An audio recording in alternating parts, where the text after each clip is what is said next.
Sebab gandar yang aku pasang itu menyenangkan dan bebanku pun ringan. Siapa di antara kita yang hadir di sini pernah melihat secara langsung bentuk dari gandar atau kuk? Siapa yang pernah lihat? Boleh angkat tangan? Gak ada? Iya, saya juga belum pernah lihat atau memegang secara langsung bentuk dari gandar atau kuk ya. Jadi saya hanya lihat gambarnya di internet atau juga di buku-buku. Jadi gandar atau kuk ini digunakan oleh para petani untuk diletakkan di atas punuk hewan seperti sapi atau kerbau. Jadi bentuknya panjang, kerangka kayu panjang yang ada lengkungannya supaya pas di punuk dari sapi atau kerbau. Jadi ini ingin menunjukkan pada kita bahwa sapi ini diarahkan untuk membantu petani untuk membajak sawah. Jadi kuk ini dipasang supaya kedua hewan ini dapat berjalan seiringan, dapat sesuai dengan arahan dari si petani. Dan berbicara tentang kuk, saya juga saat ini sedang memakai kuk. Percaya atau enggak Bapak Ibu? Bapak Ibu bisa lihat kalau saya saat ini pakai kuk? Bisa lihat? Iya. Kalau Romo itu pakai kuk di stola. Stola yang Romo pakai, kalau di dalam kasula ini saya pakai stola yang di pundak itu melambangkan kuk.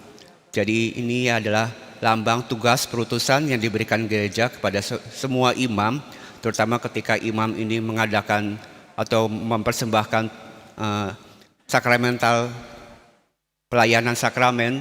Jadi imam ini menggunakan stola yang artinya ini melambangkan kuk. Kalau Bapak Ibu juga perhatikan dulu waktu saya masih diakon, saya juga pakai stola, tapi stolanya tidak dua-duanya dikaitkan di pundak, tapi hanya separuh. Seperti yang dipakai oleh petugas tatib yang warna biru. Ya kan? Jadi bentuknya hanya selempang setengahnya.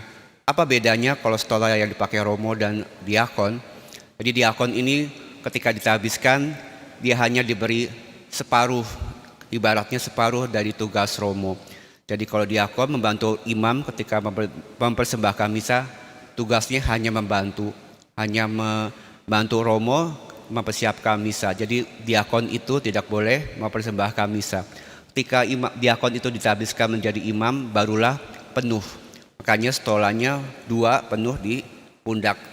Ya, itu jadi stola itu ada maknanya, jadi tidak hanya sekedar busana imam atau diakon, tapi ingin menunjukkan bahwa Romo ini juga punya kuk yang harus dipikul setiap hari, setiap jam untuk melayani umat dan gerejanya.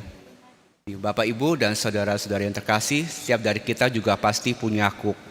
Kuk yang tidak terlihat, yang kita bawa setiap hari yang telah Tuhan berikan kepada kita. Baik sebagai suami, sebagai istri, sebagai ayah atau ibu, atau anak-anak, ataupun yang masih single, kita ini punya kuk yang harus kita pikul masing-masing yang Tuhan percayakan kepada kita. Menjadi berat atau ringan, itu tergantung bagaimana kita membawanya. Itulah sebabnya di dalam bacaan Injil, Yesus pun bersabda, "Belajarlah kepadaku, karena aku ini lemah lembut dan rendah hati." Jadi kuk ini akan terasa ringan, beban hidup kita akan terasa ringan kalau kita ini mau belajar seperti Yesus yang rendah hati dan lemah lembut. Yang artinya lemah lembut dan rendah hati adalah kita ini jangan terlalu ngoyo, kita tidak boleh terlalu keras terhadap diri kita sendiri. Jadi kita boleh punya standar dalam hidup, tapi kita ini juga harus belajar menerima. Bahasa Jawanya kita ini harus legowo. Karena tidak semua hal yang kita inginkan pasti kita dapatkan. Tidak semua yang kita punya akan selalu kita pegang. Ada saatnya kita menerima dan juga ada saatnya kita harus belajar untuk melepaskan. Karena jika tidak, kita ini akan capek sendiri. Belajarlah seperti Tuhan yang datang ke dunia ini bukan untuk kehendak dia sendiri, tapi untuk melaksanakan kehendak Bapa, yaitu dengan rendah hati. Sekalipun dia anak Tuhan, putra manusia, putra Allah, ia rela dengan rendah hati memanggul salib dan menderita wafat untuk kita semua. Jadi undangannya pada hari ini, mari kita datang kepada Tuhan, kamu yang lemah letih dan berbeban berat. Jadi kita yang lemah, kita yang capek, mari kita datang kepada Tuhan.